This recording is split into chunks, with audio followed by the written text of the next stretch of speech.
This week, we celebrate our 15-year anniversary with 3 spectacular roundtable discussions. First up, the State of Penetration Testing Panel, sponsored by Core Security, featuring special guests Diego Soar, Ed Scotus, and Travis Smith.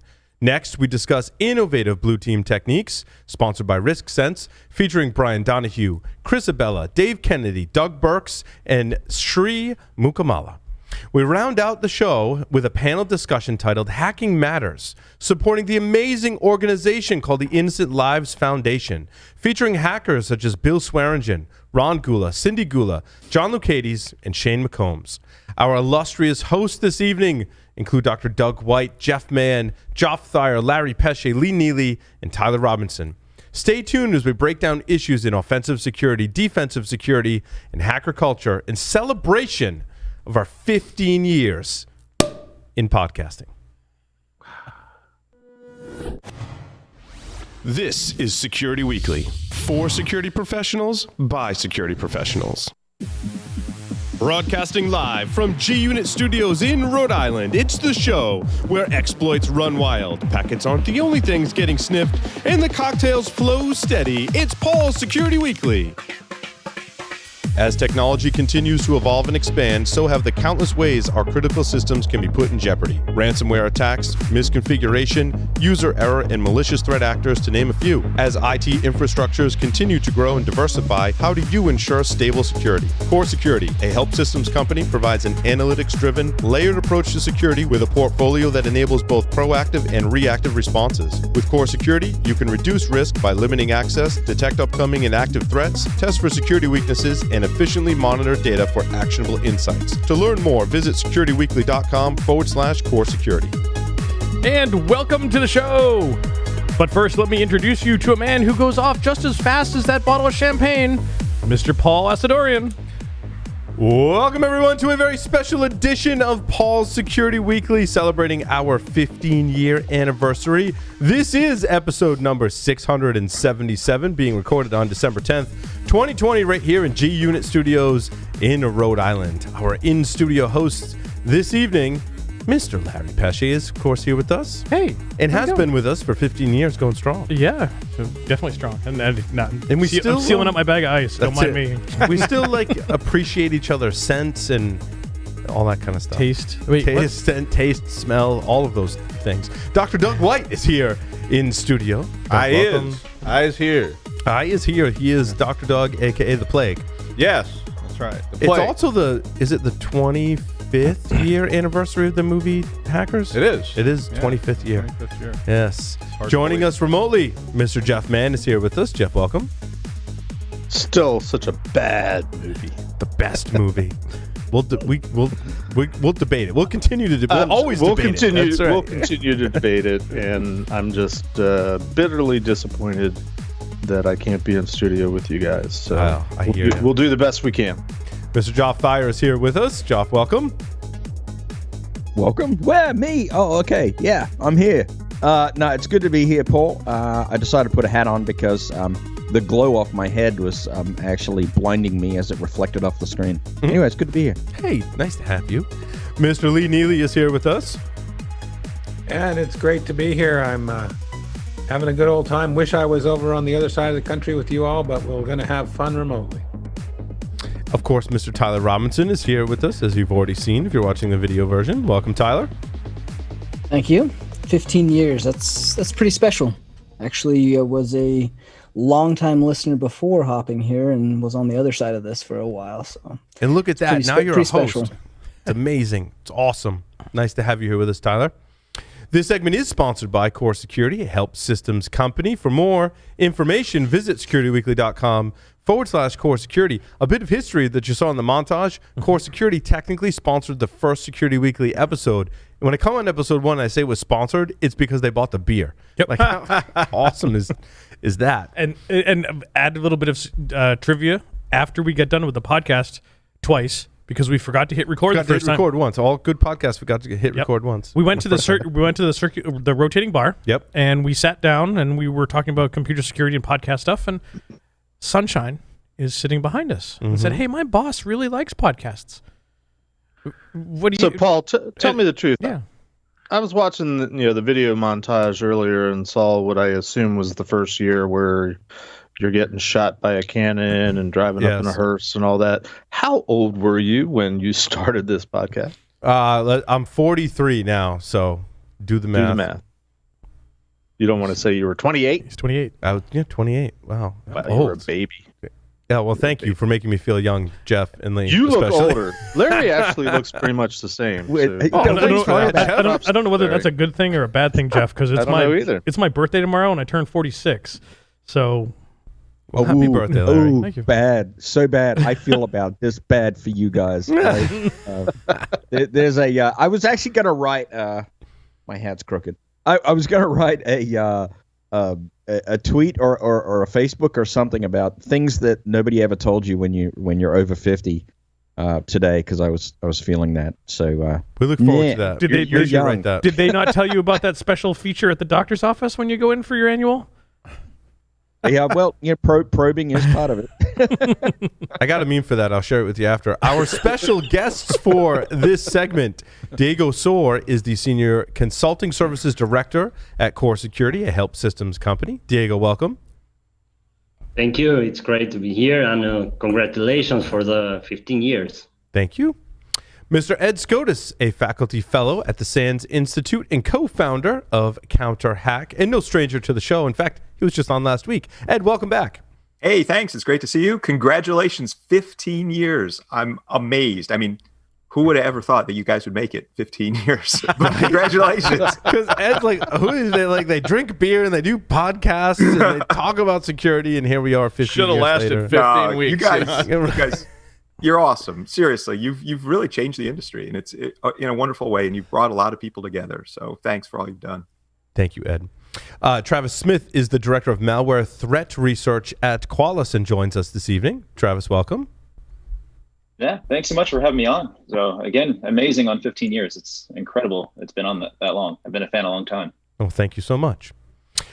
In this, I'm super excited now, and we get to dig into it. And we've called out the differences between vulnerability scanning and penetration testing in many previous episodes. I think moving past this particular aspect of penetration testing, I wanted to explore how to effectively use penetration testing to improve our security maturity. I'll start with the opening question for our panel today, open up to anyone who wants to start, and that is, how do we get the most out of penetration testing exercises? Wow. I'll Just gonna drop the gauntlet, huh? I dropped the gauntlet. I actually want to go Diego or Travis. There are new guests for this show, and they have not really had Put any them on the airtime. spot first. I'll put yeah. them on the spot first. How we get the most out of pen testing? Either of you that would like to start? Yeah, I mean, I'll dive right in. I don't mind diving in. I mean, getting the most out of it really is being able to do it continuously and continuously improving upon it. Right? It's not just penetration for the testing for the sake of penetration testing. It's being able to circle that back in with the actual team that's responsible for fixing the vulnerabilities or fixing the misconfigurations that you have in your environment. That's going to really resolve all the findings that you have, right? So, at the end of the day, whether you're offense or defensive, the whole, the goal of everybody in our industry is trying to stop, adversaries from trying to get in. Diego? Yeah, sure. So to me, first thing is to understand the security level of or maturity of the company or organization you are going to pen test. In order to adjust and accurately offer the type of testing they need. If they have a lot of defenses deployed, if they have been conducting a pen test on a regular basis, if that's the first time, you need to approach those different customers in different ways. So to me, that's the first step to get most of the value of a penetration test.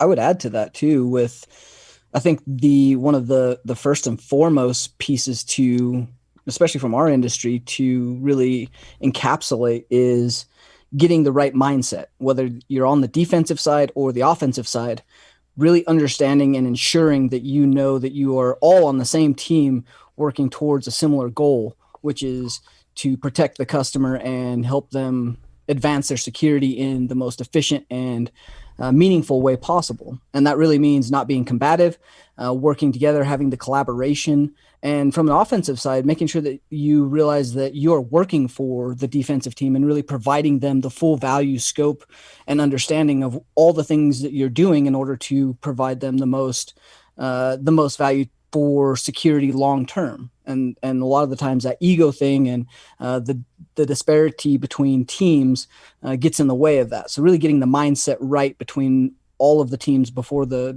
engagement starts. I think that's really well said.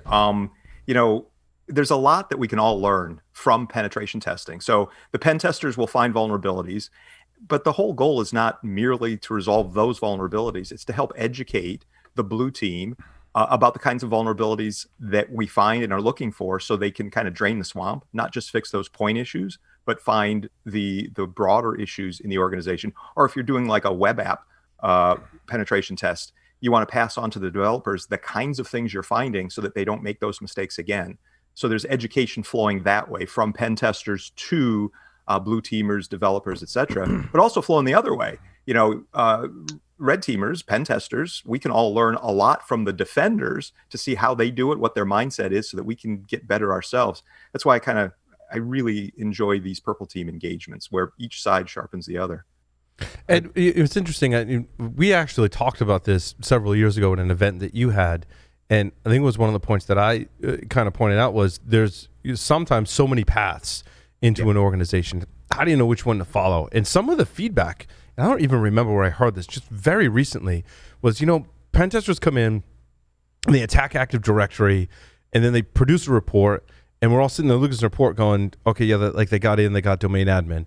And a lot of the concern that some folks are hearing is, what about all my other environments? What about my cloud environment? What about my Linux environment? I've had these pen tests over the years, and I've never read the report to see someone that really walked into all of my Linux systems and exposed all these things. Is that I feel like is an issue we need to address. I call that prioritization, and because a lot of clients I worked with were not able to just go, test the whole place. We've got this massive operation, right. And they're just like, take as much time as you need, bill as many hours as you want. And I was always trying to get them to, I really want to agree with Tyler about confrontation as well, and trying to work together as opposed to it's a game, we're trying to beat you. But the idea that we had to identify what are the most at risk, what are the most problematic places, and focus on that, rather than just saying, okay, I'm going to run a big scan and I'm going to say, you got this open over there in this lab or whatever. Sure, that's great if you can afford it. But I didn't have a lot of customers who were saying that and saying, just go for broke. It doesn't matter how much you bill. So we were trying to figure out what really matters to you, what really matters to your organization. How can we focus on those assets? And when we get that resolved, we'll worry about all this lesser stuff, because this is where the real threat is. But that's not just the technology, though, right? That's where you get real value, and you can determine the good companies from the bad companies.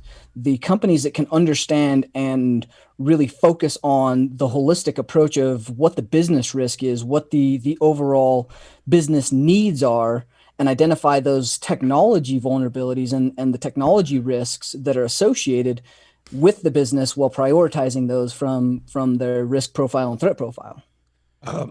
There's one twist to that, though, and that is making sure you're speaking the same language, that the message from both sides isn't lost. So there's understanding, because if they have no idea what you're talking about or why it's important or not important, you missed it completely. You got to have mutual understanding. Yeah, we had a corporate business person on our teams who was not really a tech person, and I mean, I have a business degree as well, but I mean, we had a person who was just totally not tech, and we could sit down and work through these scenarios with her, and she would ask questions we never thought about asking in a million years about what does this even mean? And that really paid off when you went and talked back to the C-suite people, because it made me think about it in a totally different way, because she would really home in on things I had never thought of ever. I was just, and it really helped.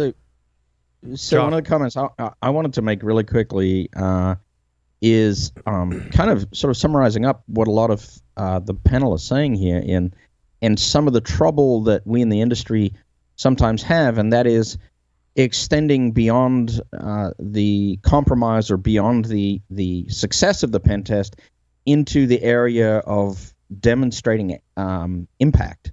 And it's one of the areas I think about a lot because, let's face it, on any pen test these days, or really almost in any context when it's related to software systems, credentials plays a big part of that game, right?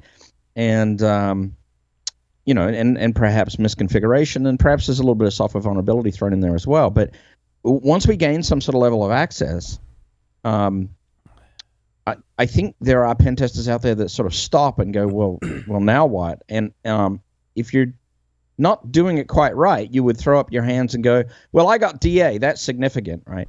And then you take that forward and you go up to a business person and say, well, I got domain admin. And the business person turns around to you and says, I don't care. What does that mean to me, right? What is a domain admin? And that conversation, it's important. I think there's a couple of things in that. It's a nuanced conversation. It's important not only to be able to demonstrate impact, but also to work with your customer once you gain a level of access to say, look, I'd like to demonstrate impact. How can I best serve you? What would really open people's eyes and perhaps open up the budgets for you to make some improvements? It should be a pretty collaborative operation. We talked a little bit about purple teaming as well, and I think the aspect of collaboration in pen testing, I think we should continue to follow that train as much as possible because it kind of rounds a lot of this stuff out, and that two-way flow can also be that demonstrating business risk information, which the pen tester really needs, right? We don't have a really good sense or a good context of what the business pain points in that organization might be. I think it's really hard to align that to the business in the sense of if nothing bad has happened. I think you can pen test all day long, and the business may come back and executives may look at even the report or hear someone present it and go, yeah, that's great, but like nothing bad has happened yet, and we can't put these resources in place. And they think it's going to cost a lot of money. Maybe it doesn't. Maybe it's process improvements, which does cost money indirectly, cost money to change your processes, right? But I think they think of it as nothing bad has happened. I find that to be the most difficult kind of convincing argument, is to get people to pay attention to security that haven't had a breach. Isn't that the point of the pen test, though, is to simulate that breach? Right? I'm telling you right now, that's why I left my last full-time job, was because they had a breach. We did a lot of things to improve the state of their security. I argue we built them a world-class security program, from people to technology and process and policy, and nothing happened. So when it came time to buy all new gear, they're like, well, why do we need to invest in the security stuff? Nothing happens. That's right, because we did our job.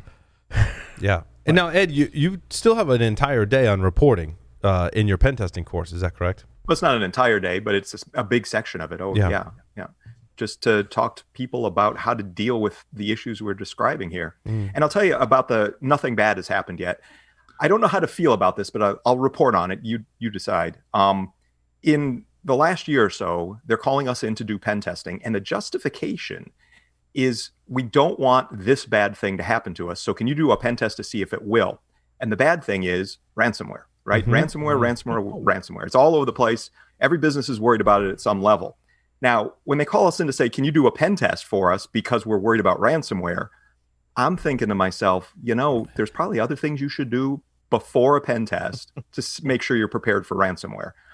That said, we're happy to do the pen test, but that is the bad thing that most C-level executives that I'm talking to are worried about now. I was really with you easy. right until you... Jeff hasn't I was chimed with you in yet. right... Yeah, well, I've been biting my lip a lot. I was with you, Ed, right until you said, we'll take your money anyway. No, I did not say that. I said, I think there's better ways you could spend your money, and I'll tell them that. I did say I'm happy to get your pen test, but you did say that, but I'm going to advise them to take your money. I'm going to advise them as their consultant that, hey, there's other things you should do, backups, tabletops, devising a strategy before you get a pen test. I agree with that. You decide. Right. My general comment is I don't think any of us have touched on the actual question yet. We seem to have taken the slant of the pen tester perspective, but from the perspective of an organization that is in need of a pen test for whatever reason, and the question is, how do you get the most out of your pen test? My response would be, initial response would be, make sure you sit down with your prospective pen testing company and talk about goals and objectives. What are you trying to accomplish? Because if you don't know what you're trying to get out of the pen test, I would submit it's not going to be effective at all.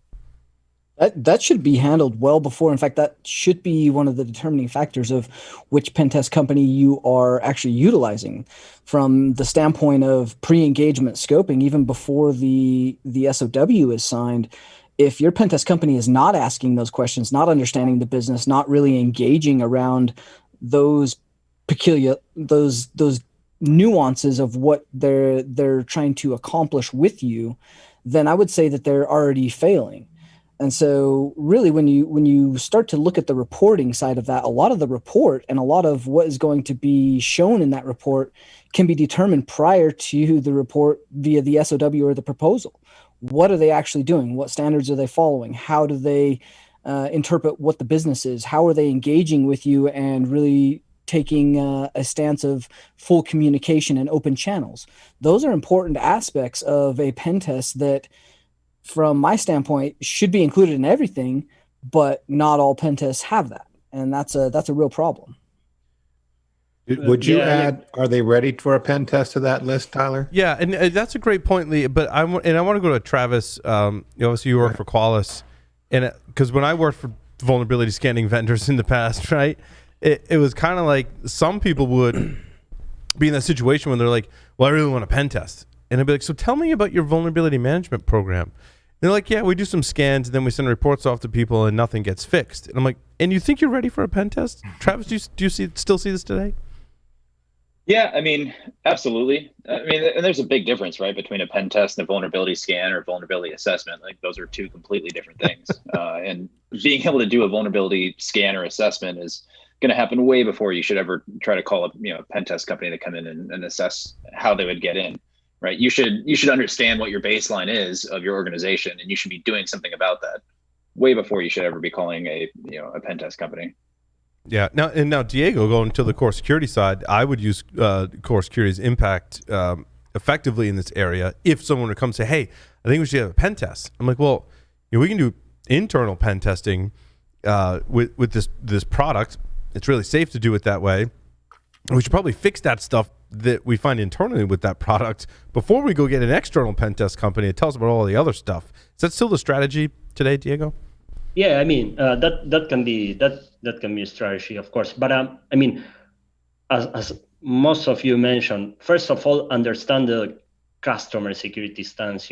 Have they run a pen test before? Have they had like a security program in place?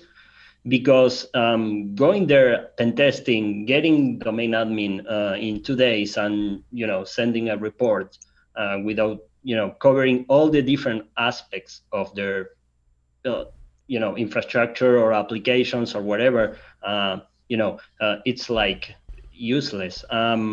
So Core Impact could be a great tool for that. So you can run first a vulnerability scanner, see what is there, use that info to launch your initial penetration tests, and explore the different access controls you may have and exploiting vulnerabilities. And it's interesting when we kind of try and gauge whether or not you're ready for a penetration test and what the type of testing you should do. I think a lot of this can be assessed externally, like your external footprint, your attack surface management. So like I'm doing a study, right? Obviously CRA, we've acquired quite a few companies, and we're working on integrating them together, and I'm assisting various teams. And I'm just like, if you just look at all the domains we have, and you look at maybe externally what an attacker's view might be of which ones are protected from email phishing that I can determine externally, and which ones maybe have things like an SPF record, you can almost gauge that maturity before you even start the test. Is that a thing? Does that happen today with some clients, all clients? I think that happens with all clients, but I think that's where, again, the differentiation and some of the things that were said initially are around being able to gauge that maturity and provide good value there, regardless of whether they've had a pen test or not, whether they're ready for a pen test, if that's what their prerogative is. If you can go in there, provide the fundamentals, show them the areas in which are lacking and have gaps, and then really provide a base starting point and a good roadmap for 3 to 5 years, then sometimes all the executive buy-in that is needed happens when you provide them with third-party validation. That third-party validation often comes from a pen test. And so you really do have to have that pen test as the third party saying the same things that maybe the IT team has been saying, or maybe they don't know about. And if it's done right, the fundamentals can still be included all the way down from vulnerability management to password sanitization and policies and procedures. Good phishing program, good security awareness, all these things should be included as part of a good pen test that covers that full spectrum, regardless of whether or not you own the crap out of them from midnight to Sunday, or they're really good. Those are included inside the recommendations, and the report should cover that, therefore allowing them to improve and build upon everything that you're recommending from a third-party source. It's interesting, and that's it. Right? Yeah, well, like how tall do you need to be to ride the ride? I feel like is a question we can answer when it comes to pen testing at a certain level, right? Like, do you have some type of email, phishing protections in place? Do you have some kind of security awareness in place? Are you doing any kind of, Travis, to speak to Qualis, right? You have some kind of vulnerability management program in place. Like, if you don't have those things, let me help you with those things first. Mm-hmm. Before we go ahead and do the pen test. It's almost like a little checklist or brochure would be valuable here. Are you ready for this pen test? And if you can't check these things off, you probably could spend your money better on something else. So you're saying we need an audit, Ed? Yes, what good's a pen test going to even do if you aren't ready for what you find? I mean, if somebody comes back to you, I've looked at clients, and this is, I agree with the audit. It's a great point, Doug, though. It's like, if you go out and you get a pen test, and they come back and they say, you need to fix this, and this, or even just a vulnerability assessment, they have no mechanism to actually address any of those things. They're just throwing their money away.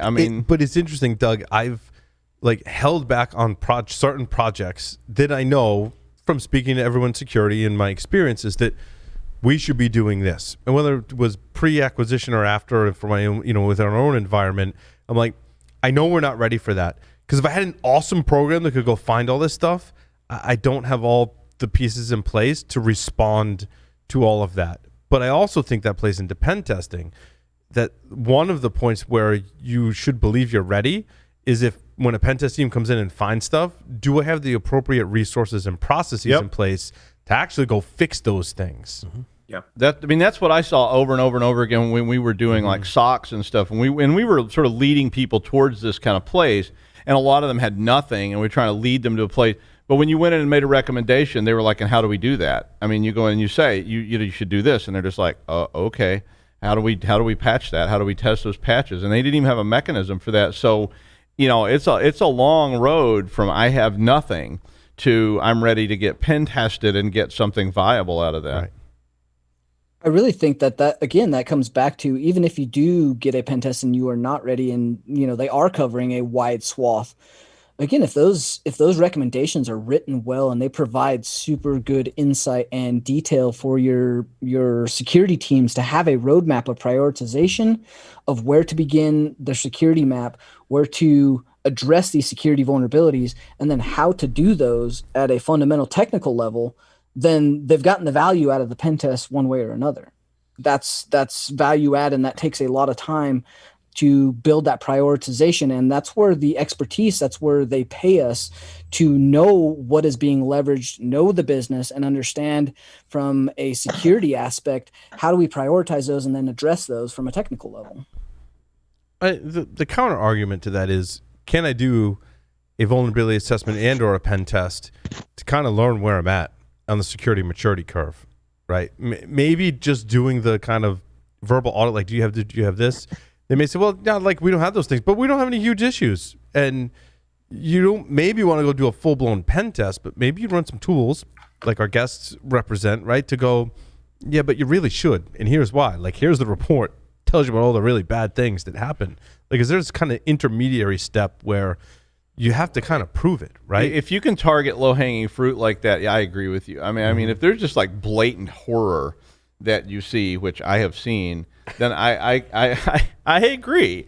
I mean, we've all seen the horrors. We've all seen the horror. Every one of us. Yes. I saw a snail crawling on the edge of a straight razor. Yeah, We've seen the horrors. Yeah. But I mean, when you see those things, yeah, I think that can at least sometimes that wakes up to management, and they see this giant report come back and go, "Oh my God," because a lot of times, at least when we ran these things, they thought, "Oh no, we're good. We're good." And you're like, I know you're not, but you're saying you are. And then they would get it back, and at least it jarred them into some kind of action. But again, that's the difference in a good pen testing company who gives you what Tyler said, which is, here's what you need to do, and not so great pen testing companies that I've seen results from where they basically send you a report that's completely meaningless and useless and charge you $50,000. Yep. And then not having the ability to deal with that. I remember going into helping an organization that had a pen test done.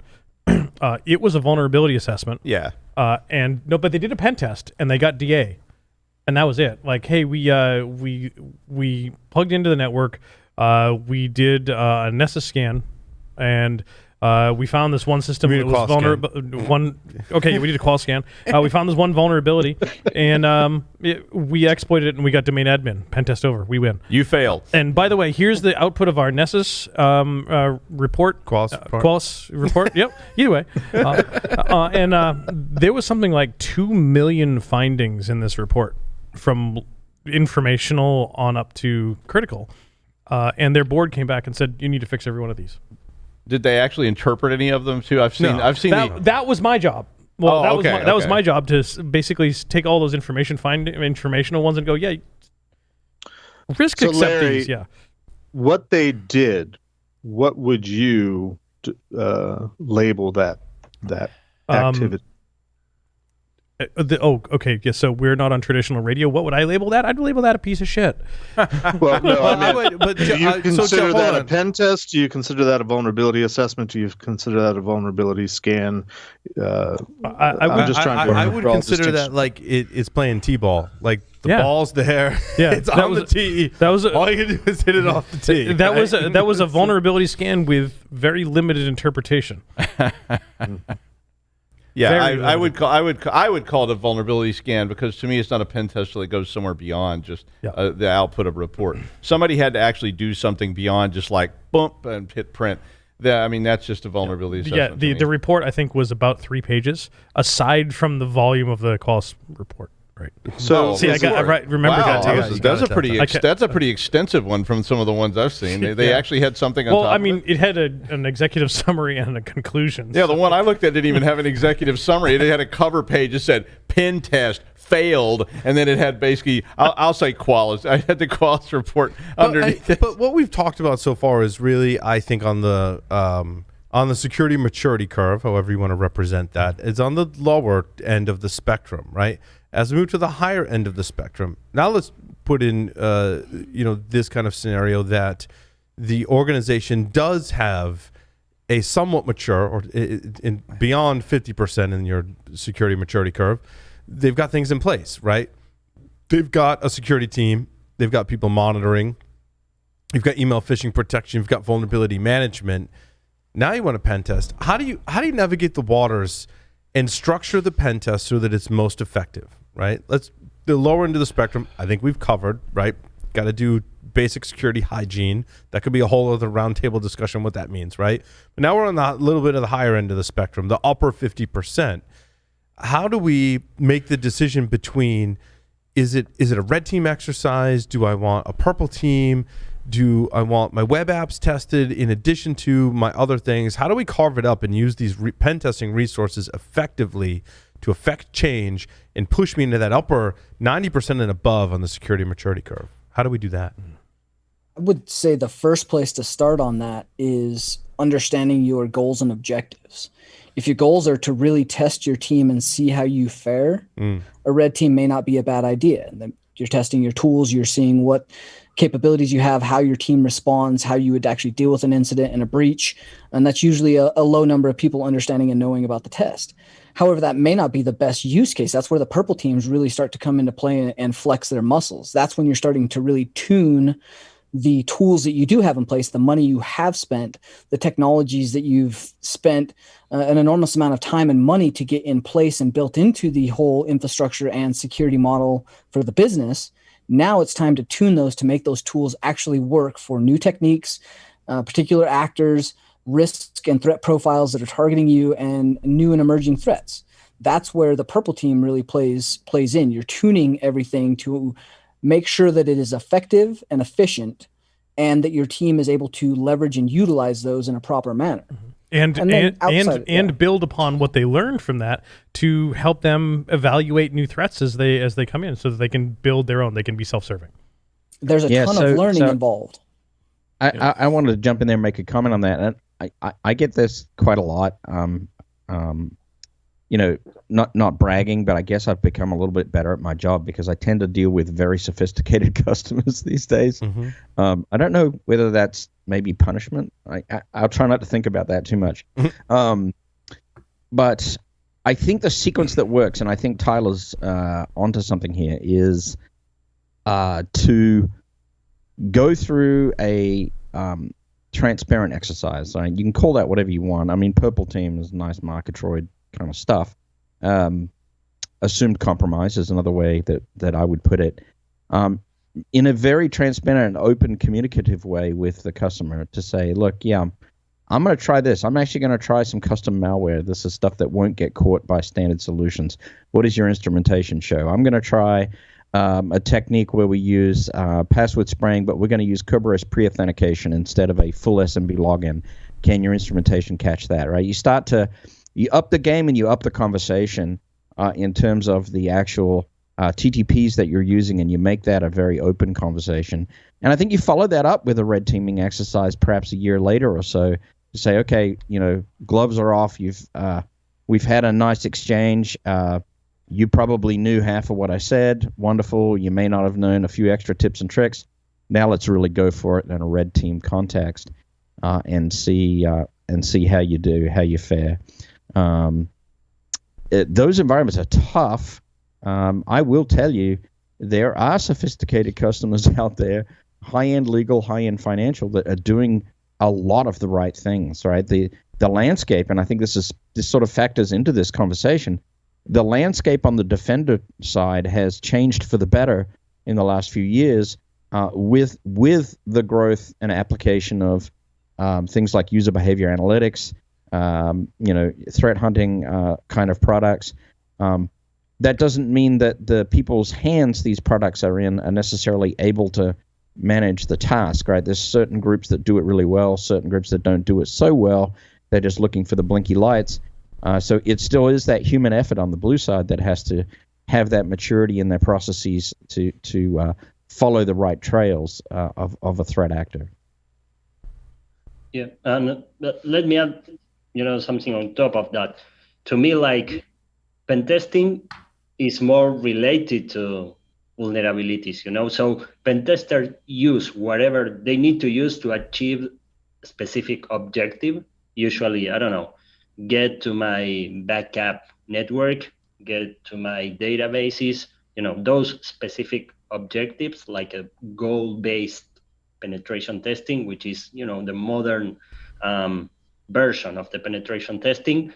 But when you talk about red teaming type of thing, or purple, you kind of need to know the threats, the TTPs, and the specifics to that industry, and you need to exercise those techniques in order to train, improve, know the detection gaps, all those things. So to me, pen testers, when you execute a pen test, you use the vulnerabilities you have to achieve the goals. When you run like a red team type of project, you are more concerned about the specific TTPs you are going to use and the way those are being detected.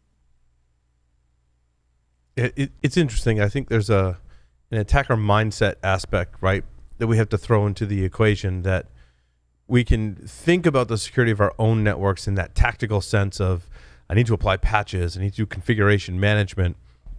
But when an attacker or pen tester or whoever comes in, I think you need that perspective of, like, they're not thinking of it from a defensive perspective. It's a sheer offensive perspective. And you're not going to know, as an attacker, what techniques are maybe valid for that test. It's going to happen organically. I think that's one of the huge values of that, is making the blue team aware of new attack vectors. Is that one of the resounding, I think, kind of endorsements for pen testing, is that, wow, I would have never thought someone would have gotten into our network that way. And again, this is on the higher end of the maturity curve. For a more sophisticated pen tester that is doing a high-end engagement, if you don't catch yourself writing some software along the way to help yourself, I'd be surprised. Right? That and leveraging the kind of creative, out-of-the-box nature and thought pattern that we employ, right? Like, most places are not going to think that, hey, a fire drill or fire escapes and HVAC systems are a means to initial access. Like, that's probably not the first thing on their mind, and not always with inside of what a general scope or vulnerability scan or even a good pen test is looking at. But those one-offs are where your threat profile may end up leading to a large breach. Look at things like vendor, third-party management, supply chain. You look at the target breach. Like, all of these things are risk profiles that you must get creative around and think outside the box. Think of things that no one's going to think of to abuse. Your delivery system and policies around how the UPS driver comes in and gets access to things. That's something that people inherently trust and generally don't think of as evil. That's your job as an attacker, to bring that evil adversarial mindset and come up with the creative ways into places that no one else is identifying. And that really is the fun of it. I mean, the bottom line, right, is to think outside the box, come up with new ways, not just turn the crank on doing what you've done before, but to push the envelope, right? Because I think that the automation largely can get us there, right? I mean, Travis, represent Qualis and other vulnerability management platforms have come a long way in identifying vulnerabilities in the environment, right? Diego represents Core Impact, which is, again, I mean, 15 years ago, they were the first sponsor on the show. We've had that technology. We've got attack surface management today, which has taken a lot of the techniques that we've done as pen testers manually over the years, largely automated them. We have adversary simulation that organizations can employ. If you take all these technologies together, you can have a really good automated test. You need pen testing to then fill in those gaps and add that creativity. And we can talk about AI and machine learning all day long, and how robots will be these sentient beings, right? And if you listen to the Joe Rogan interview with Moxie Mullenspike, it's actually kind of hilarious, because there's one point, Rogan's favorite movie is Ex Machina, and he's like, dude, there's gonna be robots that can think and have feelings and stuff.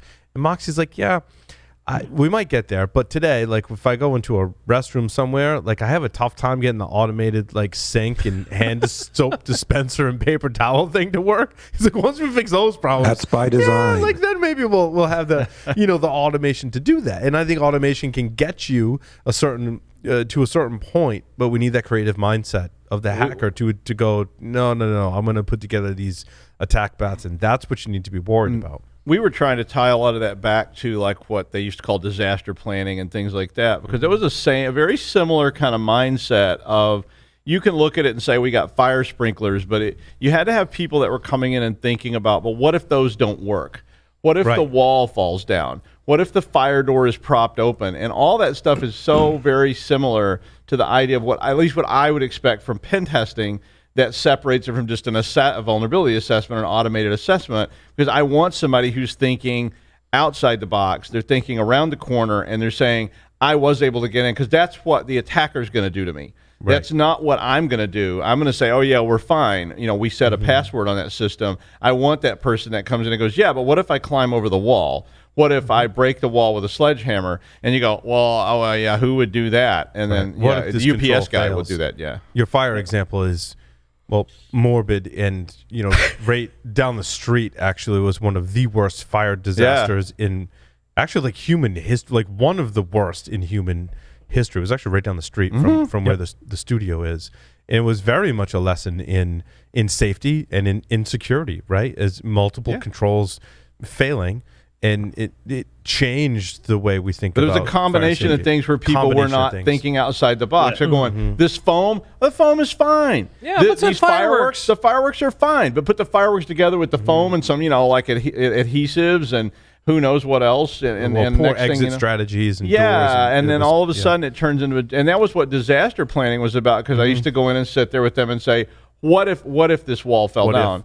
And we used to, one of the first things we always did in those assessments was I would go in and I would go, who's in charge of IT? And they would say, oh, it's Bill. And you go, okay, Bill's dead. And they would go, what? How dare you say that? And I'm like, no, he's dead. He's gone. We always use the hit by a bus thing. And anytime I see a bus now, I run the other way. I used to say, always like Bill got hit by a bus. Bill fell off the subway platform on the way home from lunch. Who do you call next? Pick up the phone, call him right now, because I want to know. And then and you usually get like through 2 or 3 people before they're going, yeah, maybe that guy named Phil that worked down here a couple of years ago, we'd call now. And I'm like, call him. Is you have his number? Call him right now. Because you only got like 5 minutes before this whole thing's a disaster. Call. You need to call right now. And they're like, oh, well, yeah, I don't have his number. And he might have died too. I mean, that was a big bus thing. It was like multiple buses ran together. Also, bus thing aside, pretty telling in times of COVID. Now they've contracted COVID and they're quarantined. Yep. And we were also applying it to terrorism too. I mean, one of the exercises I wrote for a large entity was basically started with a bomb in a van goes off right over there. See that parking space? That's where it goes off, and your entire IT group is wiped out because they all worked right on that wall. But Doug, I think when you relate that to pen testing, though, we can threat model and do exercises, and it's highly theoretical. Pen testing puts that rubber to the road, and it's like, no. Like, I did this. Yes. And even still, when we do that, we have a tough time convincing people to adopt new processes, acquire new technologies, and put, not just money, but effort into it. I call that the Spock Dilemma, because that was where I got told when I actually was able to abscond. Well, if it's Spock, okay, he comes back to life. It's no, fine. but what they told me was the manager, the president of the bank said, yeah, Doug, but there's only like you and Mr. Spock and a couple other people on the whole planet who could do what you just did. And I'm like, really? No, I just walked in a fake uniform and stole all the money. I think there's some other people capable of this. Right. And that's how they get around it. They go, oh, this is so esoteric that nobody could figure it out. It's a bunch, today that's a little less plausible, because I can go, really? The entire 8th grade class at over at the middle school was practicing on this yesterday at the Patriot. Yeah, Cyber Patriot. The Cyber Patriot team. Yep. So you might want to worry a little more. So I want to jump on Paul's reference to COVID. I was thinking the last 18 months, meaning back when the pen testers from Coalfire wound up in jail unexpectedly. In that time, we've had really weirdness. And I'm thinking, what have we added to our pen test techniques or arsenal in that period of time that we wouldn't have thought to add otherwise? I mean, it's also an extension of your who gets run over by the bus analogy. I can chime in on that. Better contracts. Beyond that, well, specifically when you talk about the coal fire part, better contracts. That hell yeah, like that's a thing that should never have happened. We as an industry, we learned a ton from that about how, as testers and companies that employ testers, need to protect ourselves and our employees from ending up in that situation by having significantly more clear language across the board for when we enter into those types of engagements. And that gives you case law ammo too. Yes. You can take to the employer and say, look, we really do need this, because look, this is what happens when you don't have it, and I don't want to get caught up in that. Bingo. How about anything related to the fact that we've had 9 months of an active coup disaster recovery going on. Is that what you call it? Well, I'm spinning it. I love it. I love it. That's highly accurate. And really, if you did not prepare or plan for a pandemic, like, we won't blame you from a disaster recovery standpoint. However, the ability for your security teams to have that maturity, defense in depth, layered approach, and enough staff and technology to deal with this long term and, in a short time frame, that's starting to become apparent as you start to see the breaches and you start to see how companies evolve and are able to adapt to the work from home and what they have to utilize. I want to go around and closing the panel. I want to start with some of our guests. I'm trying to balance airtime with everyone. The next evolution in pen testing, that could be the next technology, that could be the next process, that could be the next, how do we adapt pen testing to be more useful? I want to go to Travis first. What in your mind is the next evolution of pen testing? I think really the next evolution is, we have all these bits and pieces all over the place. We've touched on them a lot today, but the really cohesively bringing together, the vulnerability assessments and the red teams, the blue teams, the purple teams, and tying that all together using automation, bringing together adversary emulation tools specifically. To really drill down and really provide most of the value into the blue teams. Because, like I said, really in the beginning of this panel here, that's really what we're ultimately trying to help succeed is the blue teams, because the defense is the most important aspect of the information security world. Whether we could probably argue on that, but the end goal is trying to block things, and really. That's why we've seen the increase in the value and frameworks of MITRE ATT&CK and these TTPs, and bringing up that detection logic from looking at pen tester vulnerabilities, and instead of that being a checkpoint solution, into looking at the TTPs and being able to detect those really the peak of the pyramid of pain, and really you can't really change how an attacker is trying to or what they're or how they're going to attack, right? Because that's how they learn how to do it. That's ingrained in their psyche. Even though they can change their tooling, they can change, they can get creative and how they're going to do things. But how you're going to break into an environment, whether it's a physical pen test or going through digitally, at the high level, that's what it's going to do. So the next evolution is really, bringing all that stuff together. Diego, what's the next evolution in pen testing? Yeah, I kind of agree with Travis. 5-10 years ago, we were all working on the vulnerabilities, right? Like exploiting, finding vulnerabilities, all that. All the efforts were mostly behind vulnerabilities.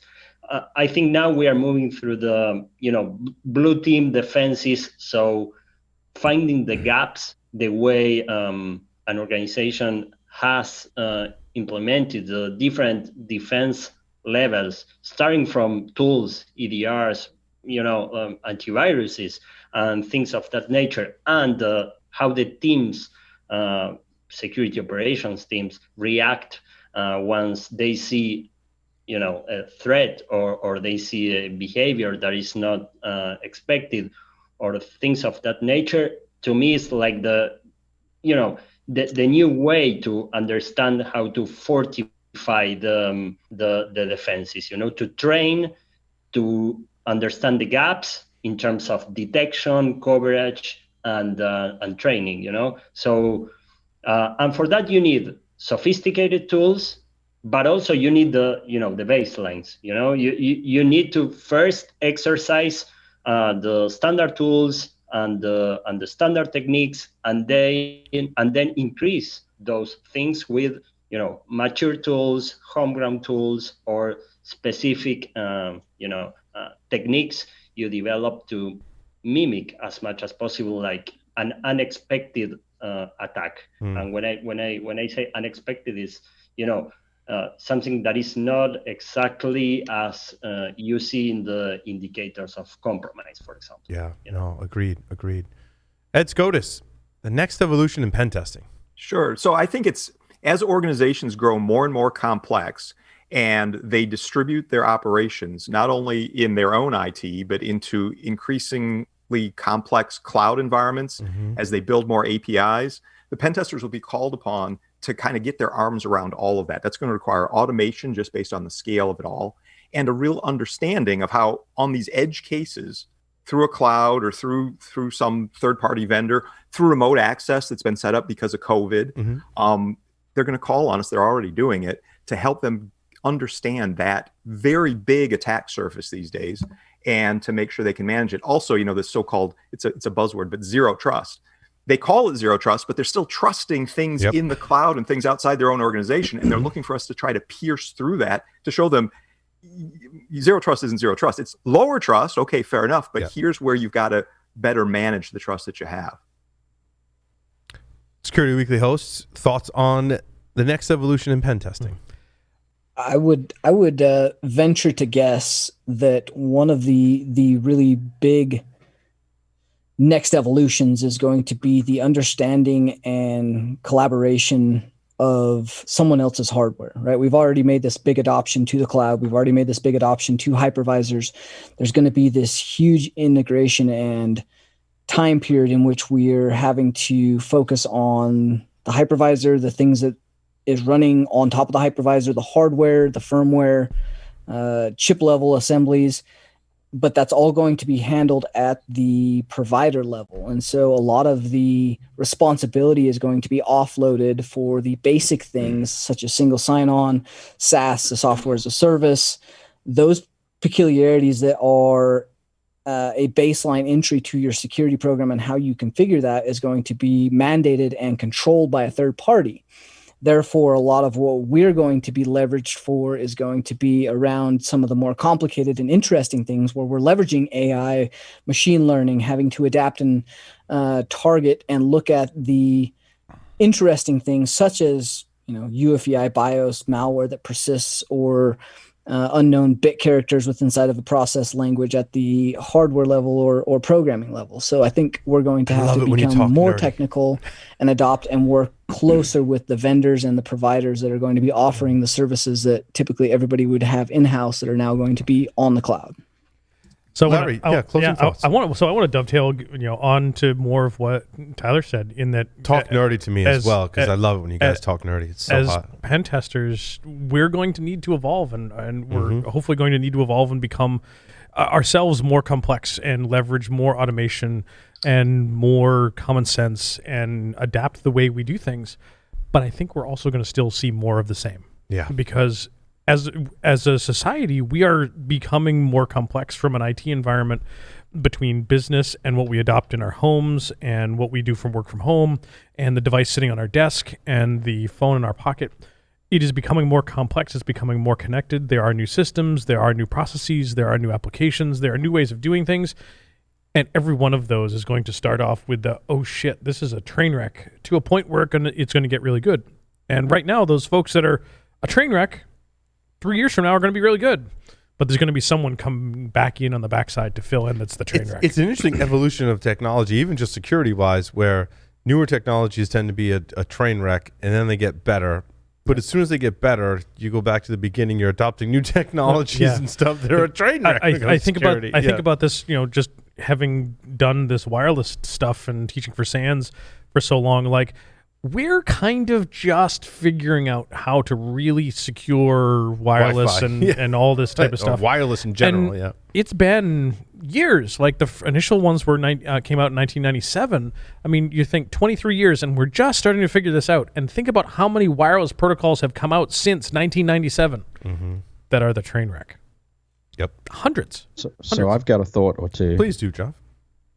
So what I think is going to happen is that the same trend that we went through with Blue in terms of scaling up defenses for massive data analytical consumption and machine learning and artificial intelligence adoption on the defensive side, we're going to see on the offensive side of the tooling as well. I think we will see pen testing frameworks increasingly use artificial intelligence techniques, probably statistical modeling like random decision trees and so forth, to be able to carry out assessments and attacks on scale.